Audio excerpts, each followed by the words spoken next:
If you are thinking of getting a dog, please watch this video because I'm gonna share with you guys the top things to consider before getting a dog, groomer edition.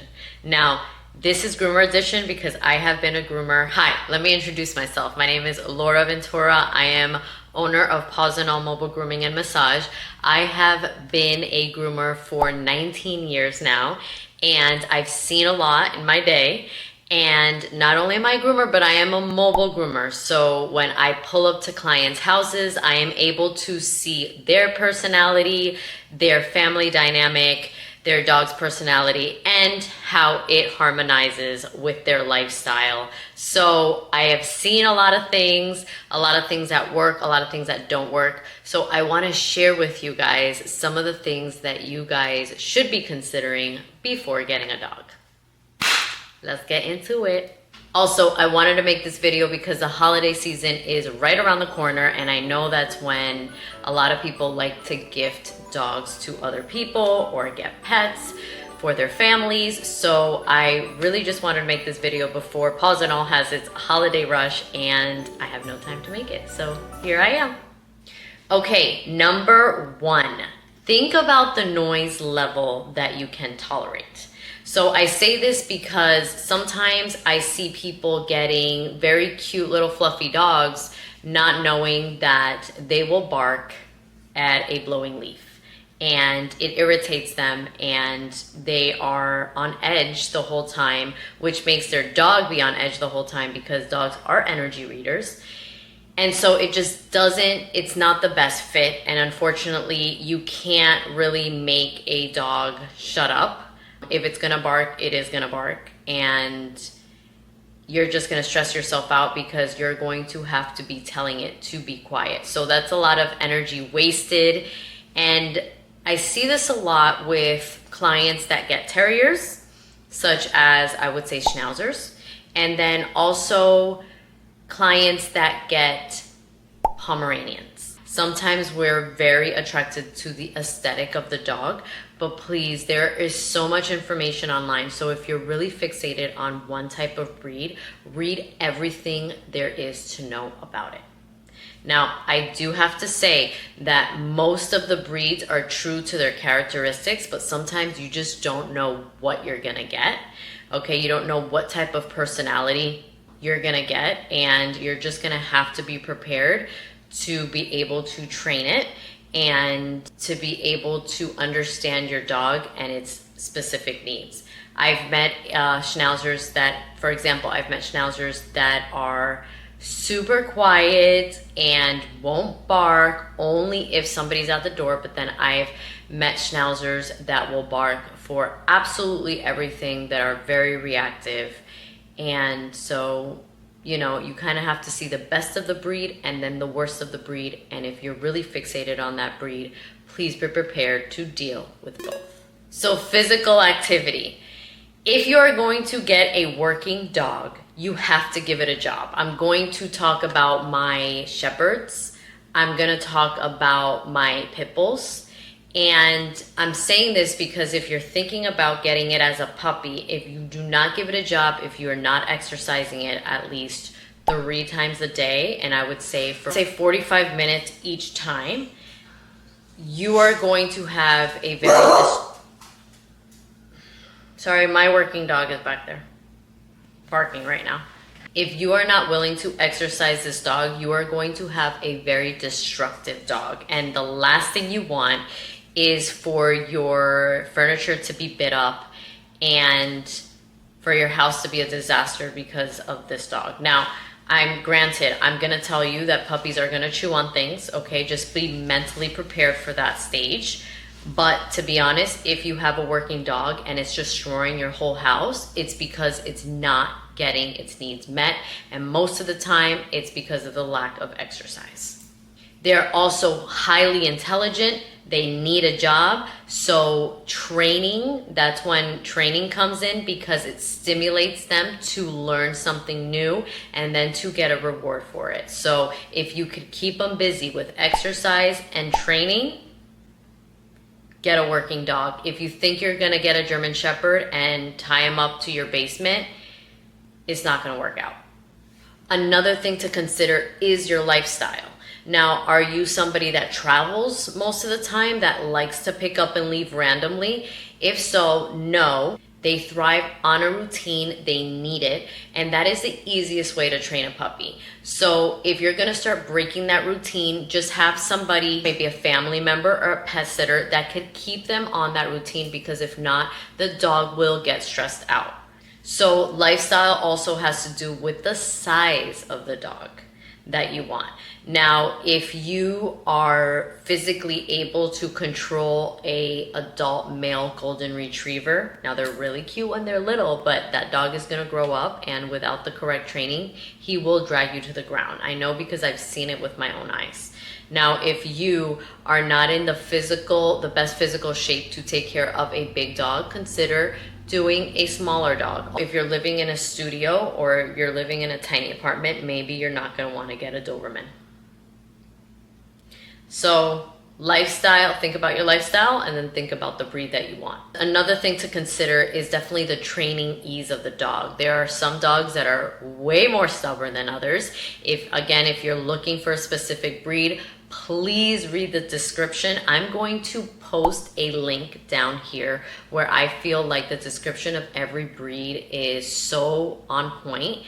And so again, just read about them and read about the ease of training. There's some dogs that will listen a lot better than other dogs. Some dogs are just stubborn, and then some others are just live in their own world. So you gotta pick and choose.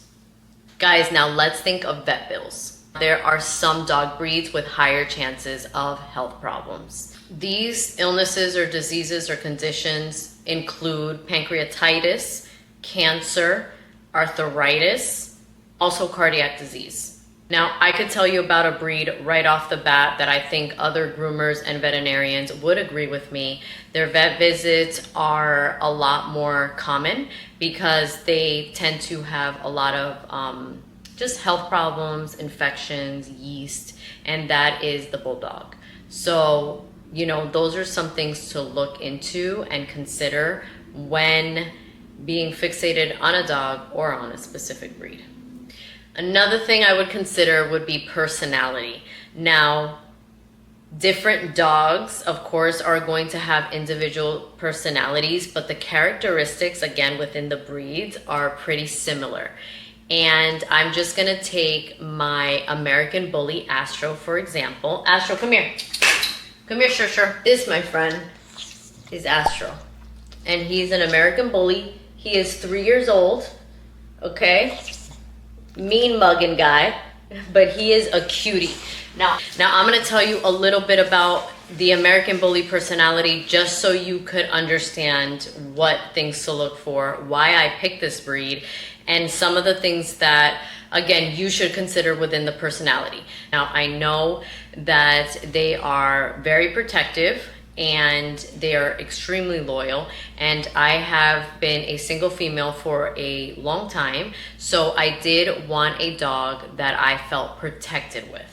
Okay, that's number one. Number two, American Bullies are very cuddly and affectionate. I am a very cuddly and affectionate person, and I want my dog to be able to stand that. Now, my miniature schnauzer that my family had for 16 years, she was not a cuddly and affectionate dog, okay? So I didn't want that characteristic trait in a dog. I wanted a dog that I could hug and it wouldn't really growl at me or try to push me away.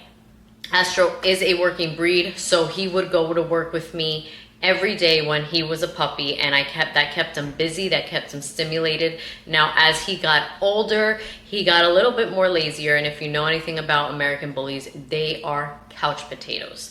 So he's not too much of an active dog. I also can't do like hiking with him or extended periods of exercise because of his smushed face. They have trouble breathing, so I have to be sure that I don't have him in the heat or I'm not doing rigorous activities with him for a long period of time. Okay, so I'm able to be a couch potato with him, but he does enjoy his walks, so it's a balanced life when it comes to his exercise game. So I'm happy with that. Also, American bullies, even though Astro is a micro American bully, he is all muscle and he is extremely strong. So I have to be prepared every time that I go on a walk with him to make sure that he doesn't pull me. And with knowing that, I did invest in a trainer, a personal trainer for him that taught me on avoiding pulling, because if you have a very strong dog, you also have to have a very strong personality for them to listen to you. He is also a male, so he needs to understand that even though I am a female, I am the alpha of the house. Because if not, he would run me. He is on a routine, so I walk him in. We have a very strict routine. He knows exactly when I'm coming home, and as long as I keep him in the routine, he is not destructive, he is not stressed out, and he does not get anxiety.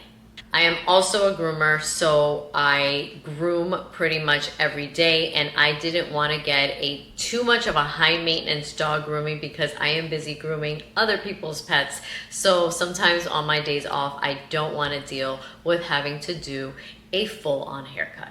So that is why I got a short hair dog. Last but not least, let's talk about the grooming needs. Grooming needs is something to be considered. Now, there was a doodle epidemic. Everybody was breeding doodles, getting doodles. Doodles look so cute and adorable when they are nice and fluffy and brushed out, and they have a big head with a bunch of fur, with a bunch of hair. Guys, if you guys are not willing to pay the price and be committed to grooming your doodle every 6 weeks at the least, then I would not get a doodle. If you are also not willing to brush out your doodle and comb them out in between grooming, then don't get a doodle.